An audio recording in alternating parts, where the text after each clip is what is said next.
Hello, welcome to Temple Baptist Church, our Sunday school lesson for this week. We are still in the book of Mark. We're going to be there through the remainder of the quarter. This is the 9th lesson that we've had out of the book of Mark, and I don't know whether you've enjoyed them or not. The ones that I get to teach, I enjoy, and the ones I get to listen to, I enjoy. I sit in Sunday school class and listen to the teacher teach the lessons, and it's always a blessing. You know, one of the issues that we have today, health issues. We have a lot of health issues, but one of the health issues that is probably most common problem in heart issues, and that's blocked arteries.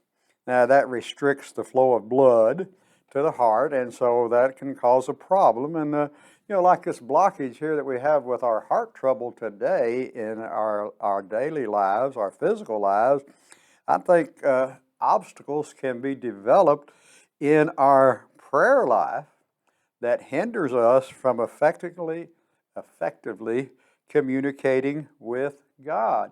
And so, as important it is to recognize these blockages in our heart, first time that little heart just doesn't feel right, we run to the doctor, don't we? We run and get some advice from somebody in that. But I think it's just maybe as important to recognize the blockages that are preventing us from our prayer time, our closeness to God, and how to treat them. What do we do about them? And that, Jesus is going to, this is familiar to those that have been in church for a number of years. I mean, really not too many, wouldn't have to be too many years where you've heard these accounts that Jesus is talking about. He's going to clear the temple. He's going to curse a fig tree. And so these things are, as we look at them, I want us to think about, what are some of the hindrances. And these are what we're seeing here, that these are hindrances that the religious leaders have put up, preventing people to go to the temple in the area that was designated for them to pray. And so, Mark 11, as we look here at it, it's the beginning of the Jesus' last week before his crucifixion. On Friday this week, they started off with what's called the triumphant entry into Jerusalem, and we observe that today as Palm Sunday. And as he approached Jerusalem, riding on a donkey, people spread their clothes on the road, recognized his royalty. Others waved palm branches symbolizing Jewish nationalism. They shouted Hosanna, and that's in reaction, if you want to go back and look it up, to Psalms 118 and 26, asking Jesus to save them. And so as we look at his journey, he travels down Mount Olive, across the Kidron Valley, into the temple through the eastern gate. He does that. Now the people had high hopes concerning Jesus, but was their hopes justified? That's a question we can look about. They obviously expected a Messiah who would overthrow Roman oppression in Jerusalem. They longed for political independence. But I want to say this right here: even those strong hopes that are misplaced will not come to pass. At least they had these strong hopes about Jesus, but they're not going to come to pass. He's not going to overthrow the Roman government. He's not going to do this political independence. He is the Messiah, the Savior of the people, of the world. So that evening Jesus went to Bethany, where they say is about 2 miles south east of Jerusalem, to spend the night. He had friends there. I think Mary, Martha, Lazarus lived there. And on the way back to the city Monday, he encounters this fig tree that we're going to talk about at the end of this lesson. He encounters this fig tree, and it has leaves but no fruit. And we're going to assume, and I know sometimes that's not right, but I think most scholars agree that the fig tree was a symbol of Israel, and what Jesus would use that symbol to speak of the barrenness of his people. We're to produce fruits, aren't we? They were rejecting their king during this week of Jesus' passion. They ought to have been claiming him as Messiah. And as Jesus comes into Jerusalem.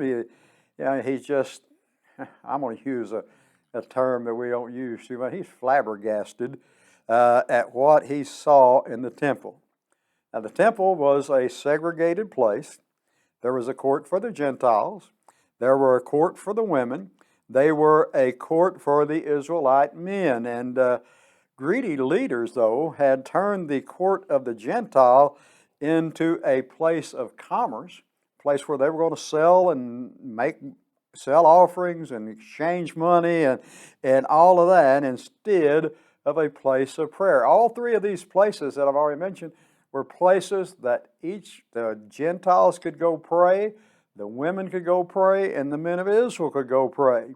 So this commerce thing, there was approved sacrifices lined the courtyard. They had to purchase with temple currency. We'll cover that maybe a little bit later, which was available to exchange. You could change this foreign currency that you had, this currency that may have had pagan emblems on it, for temple currency, but you had to pay a price. And tables were set up to change this currency, and this provides the setting for Jesus' actions and thoughts about prayer. Like I say, when Jesus is doing these things, and we see what I think, if we look at it at a human standpoint, we see some strange reaction of Jesus. We don't envision Jesus doing this thing, and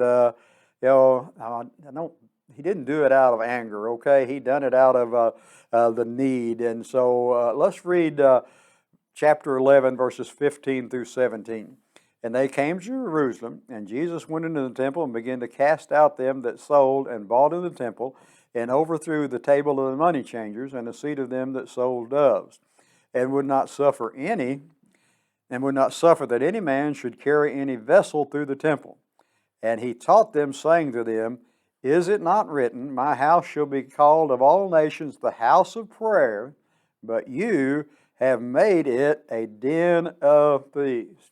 All right, as we visualize Jesus entering the temple complex, he saw this court of the Gentiles, and some people say it was a 35-acre court. I don't know how big it was. I don't know how big the temple was at all. I've not done that, but it had become a place of commercialism instead of a place that Gentiles could pray. The place for the women was still there. The place for the Israelite men was still there.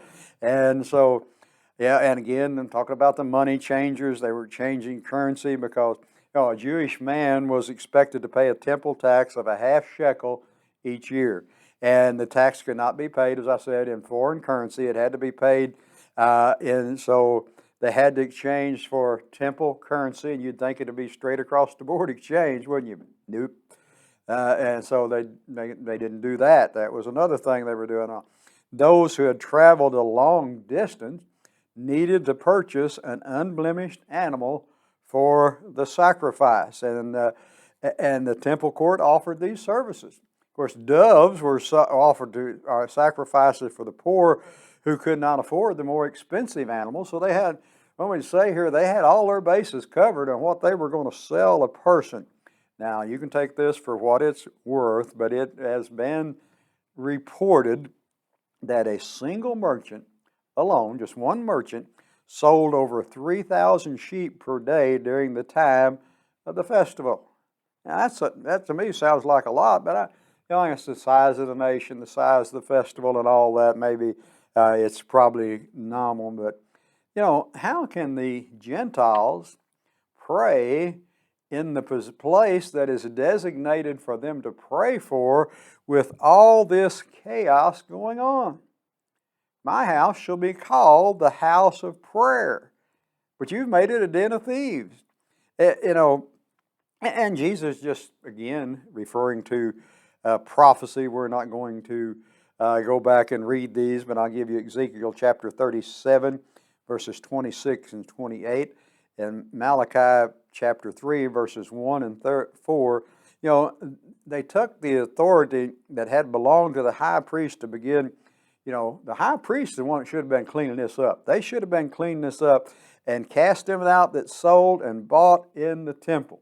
Now the same word that is used here is used for exorcism of demons in the New Testament. Now what Jesus is doing, he is removing the blockage to prayer. So these Gentiles were blocked from where they were supposed to pray, and he's removing that blockage. Going back to the blockage of our heart, the doctor goes in there, puts a stent in there, removes that, doesn't it? Here's this blockage hindering them to prayer, and he's doing that. He removes the blockage to prayer physically and spiritually. And as he cleansed the temple, he overturns the money changers, and I think, just spilling this visible system of greed in the temple. And even though, they were sitting there at a table collecting this money, he even overturns the chair. They've got no place to sit anymore. They've got nothing to do business with anymore. And that's what it needs to be. We come to God's house. We come to God's house to worship Him in spirit and truth. The church today is the temple, so to speak. Our body is the temple of God, and the Holy Spirit dwells within it. And, I don't know how you want to look at this. The Gospels all write things a little bit different. John mentions the cleansing of the temple at the beginning of his ministry, and others, 3 Gospels include the cleansing in the last week of Jesus' life. And somebody asked, is it possible that Jesus cleared the temple twice? Yes, it's that, but it's equally possible that John is placing the cleansing at the beginning of Jesus' ministry for theological reasons, but I think both places demonstrates Jesus' zeal for prayer and for the Gentile. He's reaching out to all. He's reaching out to everybody. He's not just reaching out to the Jews. He's clearing the way for everybody. Now, again, as I said when I begin on this, I kind of wonder sometimes, think about this way that Jesus is doing in it. And in verse 17, and he taught, saying unto them, is it not written, my house shall be called of all nations the house of prayer, but you have made it a den of thieves. And, I think probably the disciples are wondering why Jesus would take the action that he did, unlike any they had seen at this point in his cleansing the temple. So Jesus uses this as an opportunity to teach them, and he's actually quoting Isaiah 56, and it speaks of foreigners who joined themselves to the Lord to serve Him and to love the name and to be His servants. And the only place people were allowed to worship was in the court of the Gentiles, other than the Jews. That's the only place they could worship. They had this designated area, but they had took that away from them. And the merchants were preventing them from exercising that privilege. And I think you look at it, Mark alone is the one that includes the words from Isaiah, all nations. All as the gospel to the Gentile, as Mark's writing would, I think it would encourage Mark's readers greatly as Jesus made space for them to pray and worship. They were not looked upon by the Jews. They just weren't that. And Jesus also quotes Jeremiah chapter 7 and verse 11, but you have made it a den of thieves. And that passage was originally addressed to those who were breaking the commandments of God and acting unjust toward one another, but yet still come to the temple to practice in their religious rituals. I don't know, does that strike home to some today? Maybe we have a pretense that we're serving God and we go to church and we do all this and we do all that, but then, when it comes to it, we just don't treat others the way that we should treat them. And that's what they were doing. And the verse Jesus quoted is also followed by a warning that God would judge them for their callousness towards true worship. You go to chapter 7 of Jeremiah and look at 12 through 15. And so Jesus was both clearing space for prayer and reminding those individuals in the administration of the temple that they're going to be judged for robbing Gentiles of their right to pray. We're going to be judged if we don't present the gospel to every person that we have the opportunity to. So just think about that. Now here he has, he's cleansed the temple. He's done all this, and now in verse 18, and the scribes and chief priests heard it, and they sought how they might destroy him, for they feared him, because all the people were astonished at his doctrine. And when even was come, he went out of the city. All right, the cleansing of the temple, that is a direct threat to the Sanhedrins, made up of the scribes and chief Pharisees. What they heard that Jesus had done out of these selling sacrifices and turning over the money changer, and the tables, what they're wanting to do now is how might they destroy him. Now, this is not the first time a group had conspired to kill Jesus. Wouldn't be the last time either. After Jesus had healed that man with a hand on the Sabbath, the Pharisees went straightway, took counsel with the Herodians against him, how they might destroy him. And so, in that case, Jesus was threatening their man-made rules concerning the Sabbath. They had these man-made rules made up. In this case, Jesus threatens their man-made rules concerning the temple. Now, however, this time it was costing financially, in addition to challenging their authority. The religious leaders of that time clung to their own authority and power, and it blinded them to the eyes of the true scripture Jesus quoted. They didn't recognize that. I think people reach out to Jesus in a couple of ways. The religious leaders feared him, and they feared how the people would react to him, and then the crowd was astonished. Kind of how the disciples reacted on the Sermon on the Mount, and so the cleansing of the temple, I think, was an active demonstration and a clear moment of teaching.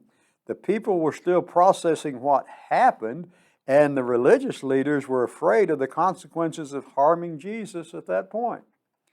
And when evening was come, he leaves Jerusalem again. He has done as he done on the previous night. He returns with his friends home in Bethany. Bethany was where he was staying when the crowd of the Passover in Jerusalem. It served as a place of hospitality. It was not a refuge from danger for Jesus. Out of jealousy, the religious leaders may have feared Jesus, but he didn't fear them, did he? He did not fear them. He cared more for the spiritual condition of the Gentiles than he did about the man-made rules of the chief priests and scribes. So there's the cleansing of the temple. There's the story of that, and I hope we see in that all barriers have been removed. All those barriers that started in the beginning have been removed. The veil of the temple was rent from top to bottom, so we all have access to God. Now we're going to look at the miraculous thing, and we talk about the fig tree. And in the morning as they passed by, they saw the fig tree dried up from the roots. And Peter, calling to remember, saith unto him, Master, behold, the fig tree which thou cursed is withered away. And Jesus answered, said unto him, Have faith in God. For verily I say unto you, that whosoever shall say unto this mountain, Be thou removed, and be thou cast into the sea, and shall not doubt in his heart, but shall believe these things which he saith shall come, let me get the fingers to work, come to pass. You shall have whatsoever he saith. Therefore I say unto you, what things soever you desire when you pray, believe that you receive them, and you shall have them. And when you stand praying, forgive if you have aught against any, that your Father also which is in heaven may forgive your trespasses. Now, I hope I don't dig myself a real big hole here that I can't get out of. We're getting close, I think, getting close on time. Try to keep it as limited as we can. The next morning, I don't know why they didn't see it the night before. Maybe it was darkness. This had been done. And the fig tree is completely withered up from the roots up. And, I think the the fig tree was clear. The religious system of Israel had leaves but no fruit. A tree with no figs cannot satisfy a physical appetite. Neither can a fruitless religion satisfy spiritual appetite. Now, okay, you can say the figs weren't not in season when Jesus cursed the tree. The meaning's still the same. The fruitless religion was parallel to a fruit tree that had no fruit, and we had that. Now we have that today. We have that fruitless religion that just doesn't have anything to offer people, and and maybe it appears at first glance at these verses that do not connect the account of the fig tree. It fits nicely. I think it does. Jesus encouraged his disciples to have faith. We're encouraged to have faith. Many people have placed faith in the withered fig tree. All right? And it was, at the temple and its observances, and they had forgotten the temple was the way to point them to God. The religious leaders had let them down. God, not the temple, should be the object of their faith. So we keep that in mind. And then we see here the words, doubteth in his heart. Speaking to the mountain, it can be cast into the sea. And I think a mountain was a symbol of difficulty. And they say on a clear day, I've never been there, but you can stand down on Mount Olives and look away to the Dead Sea. And so just the picturesque terms of the deal here. But, perhaps Jesus is referring to the Temple Mount as being the mountain cast into the sea. And if that's the case, Jesus was emphasizing the importance of faith over empty religion. Faith in God would make the temple ritual obsolete.